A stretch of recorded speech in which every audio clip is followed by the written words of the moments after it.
Central East Campus was flooded with support on Thursday as the Bengals showed off their newest hardware, the 2025 Division 1A state title. Caps off a historic run for Coach Kyle Biggs and his team with a 14-1 record this season. The Bengals averaged almost 50 points scored per game, securing the first state championship for Biggs' program since 2019.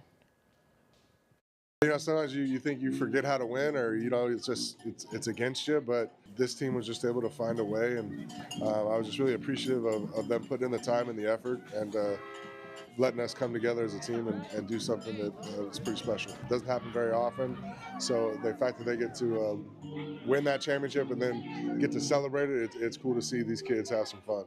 This was a good way to celebrate it, to show that we finally did it.